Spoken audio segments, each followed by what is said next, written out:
เลยจะกินตำหุงเพื่อมาสังสรรค์มื้ออื่น ตำมะฮุ่งกับปุ้ยจุ้ยบ่ อัน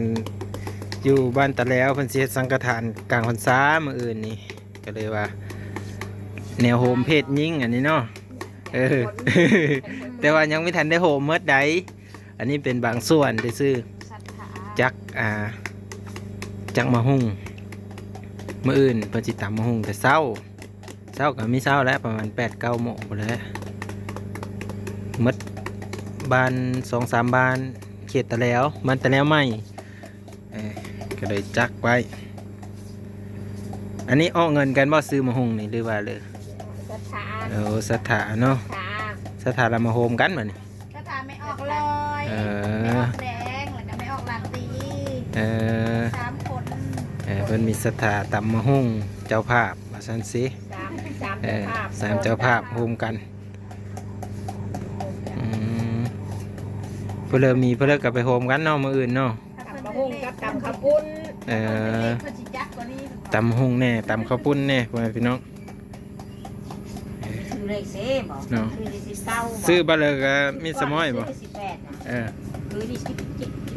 17 19 วันนี้มีซื้อ18 ออก อ้าว ข้างหน้าเลยเจ้า เอาล่าง เออ เอาล่างเก้าเอาล่าง เอาล่างตอนนั้นมะฮุ่งสุกอะนะ เติม มะฮุ่งเฮิมโอ้ตาเนาะตาผู้บ่าวอยู่ในนี่แหละ ปันยังไม่ได้เอ๊ะ มิติกันเนาะพ่อแม่พี่น้องตาผู้บ่าว วันนั้นก็สิผสมซะกันแล้วนี่ฮะเป็นใส่ในกระทินพร้อม ในกระถินพร้อมตามแบบบ้านๆเฮาเลยเนาะ เพิ่นแม่ประแดกนี่ ประแดะประดำกับปรุงเรียบร้อยเมื่อแล้วแม่นบ่เนี่ยมีแต่มื้ออื่นพุ่นละจังสิเฮาเบิ่งตอนเพิ่นต่ำเนาะ ได้ เอาประแดกเพิ่มมาเด้อ มาโปรโมทเบิ่งโปรโมทร้านนำแล้วร้านขายเครื่องขายของบางทีมาแต่ต่างประเทศก็พอได้ อยู่อันของ มากินข้าวกินปลาอยู่นี่เนาะมีเพิ่นเลยแน่ก็ร้านก็ได้ มีลาบมีเพิ่ม มีลาบ ตำ นี่มีดักมีเพิ่มมีต่ำเด้อป้าตีโทเนาะ ประแดก กินหอมๆเลยเนาะ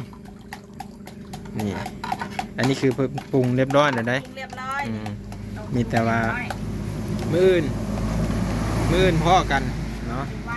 มื้ออื่นพ่อกันอยู่วัดกินฟรีได้หัน มาเด้อเพิ่นเลยเยอะเด้อ มาลองชิม มาลองชิมซีมือรถนี่ฮะผู้จักมะฮุ่งนี่ไปหมดแม่นบ่แม่ค้านี่ก็ไป ไป แม่ค้าก็ไป และจังว่าไม่ค่านี่ออกเกี่ยวข้าวมีจัง โอ้ เด้อ ก็สิเห็นหน้าเห็นตาเพิ่นอยู่พุ่นแหละเนาะพร้อมหน้าพร้อมตากันเฮ็ดเอิ้นว่านั่นเด้อก็ตำมะฮุ่งเนาะโรงทานตำมะฮุ่งข้าวปุ้นเพิ่นเฮ็ดโรงทานพ่อแม่พี่น้อง คุยข้าวปุ้นก็ได้มัก อยากทำข้าวปุ้นนี่ก็ได้เพิ่มได้เงินได้นะ เห็นบ่นี่ อันนี้ก็ไม่ออกอันนี้ก็ประกอบ ไม่ออกน้อยนี่เด้ซะไม่ออกน้อยๆนี่นะ ส่วนสิด้านนี้ ประกอบส่วนบ่ ประกอบส่วนปอกมะฮุ่งไม่ เออ ออกน้อยเด่นไม่ออก นั่งหู เซลอยู่รอบพวกเขา เอ้านั่งมาเบิ่ง เออ ดูไม่แดงบ่ผู้สาวอยู่ ผู้สาว นี่แล้วอยู่นอก ผู้สาวเฮานี่นำมาเลยเนาะว่าอย่าไปแล่นซื้อรถแน่นอนเห็นรถคันเลยมาเอ้าคือว่าย้ำอ้อไปอยู่ ไปตีเจ้ชอบเจ้ารถใหญ่นะ โอ้ย หนังอันนี้รถดำต้องมีพี่น้องนะ ผู้สาวอัน ตายรถแบบนี้ เบอ ฮะ ร์แล้ว จะน่าสิไปรีวิวเพิ่นเบิ่งจากบาทจากเลย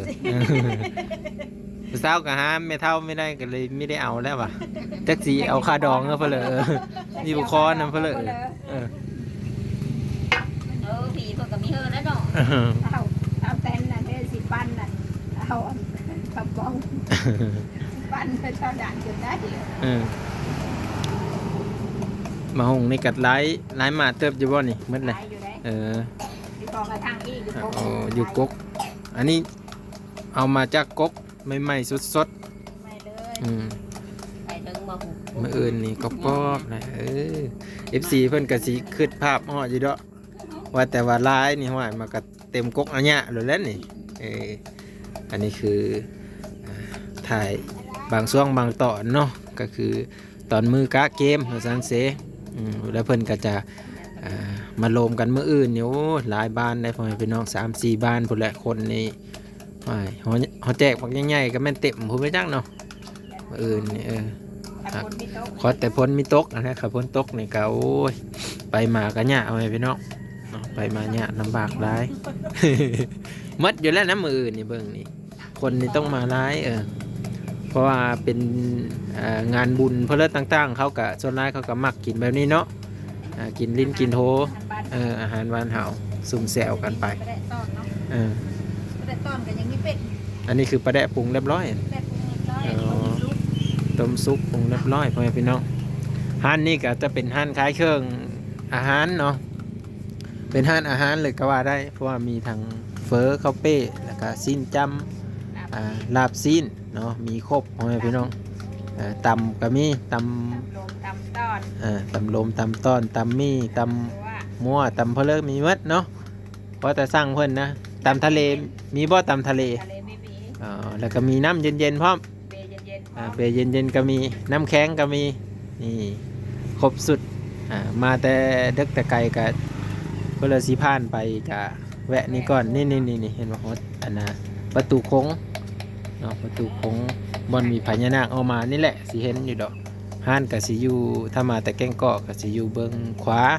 ถ้ามาแต่เมืองซนกับสิอยู่เบื้องซ้ายเด้อตอนนี้ก็ งานบ่ใหญ่บ่โตมีโต๊ะเพียงแต่2-3 มาอุดหนุนเพิ่นได้เด้อพ่อแม่พี่น้องเบิ่งเดี๋ยวไปรีวิวเบิ่งทางหน้าเบิ่งเด้อบัดนี้แม่ค้าเพิ่นจักมาหุงอยู่ทางนี้แหละมื้ออื่นเพิ่นจังอันนั้นเด้อว่าจะสิลงไปตำอยู่ทางพุ่น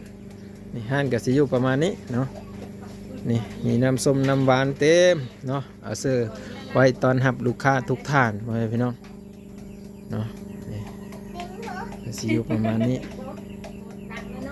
ขนมก็มีเนาะ นี่คือฮันเฟอร์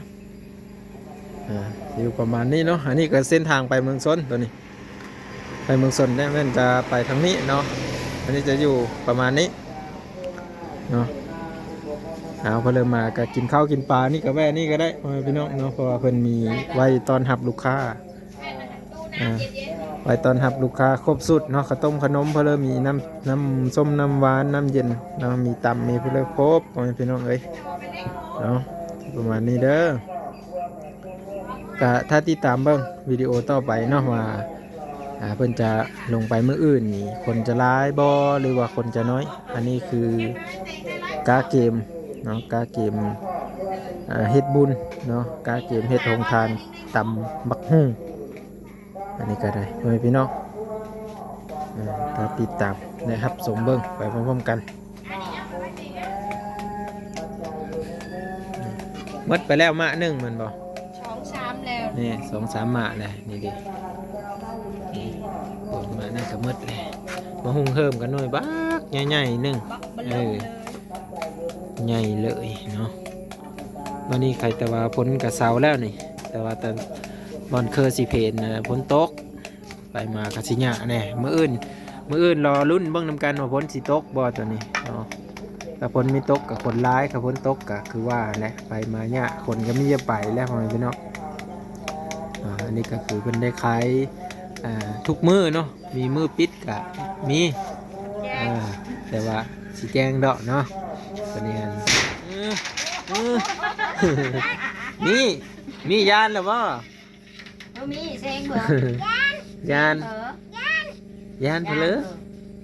นี่เอาอีกหน่อยนึงยันมีพรพี่น้องมา ปาที่โทรมาบอกใหญ่ๆนี่นะฮะ เสืออันก่อนให้เสือผู้ ซ้ำกับปะอันกระตุกเลยได้หันนะ เดี๋ยวแค่ใหญ่ ใหญ่ ว่า ใหญ่มาหุงสดๆจากกกเลยเด้อพี่น้องเด้อเอาไปเลยเห็นนี่ก็อนุโมทนาบุญนะเพื่อนเนาะนำแม่ค้าอยู่ทางบ้านตะแล้วผู้เสื้อผ้ากันเปิ้ลนี่กับแม่ค้าปิ้งไก่นั่นนี่เพื่อเลยไปมากาอย่าลืมเด้ออุดหนุนเพิ่นพ่อแม่พี่น้องเนาะซื้อปิ้งไก่ซอย สิแยก ปิ้งไก่สี่แยกเนาะงานเพิ่นจะอยู่ทางตะเวนออกเนาะซื้อซอยเพิ่นได้เพื่อเลยมากับอุดหนุนเพิ่นพ่อแม่พี่น้องเอาคลิปหน้าพอกันเบ้อคลิปนี้กำลาพาจากไปแล้วพี่น้องขอบคุณที่รับชมและติดตามเบ้อนะบาย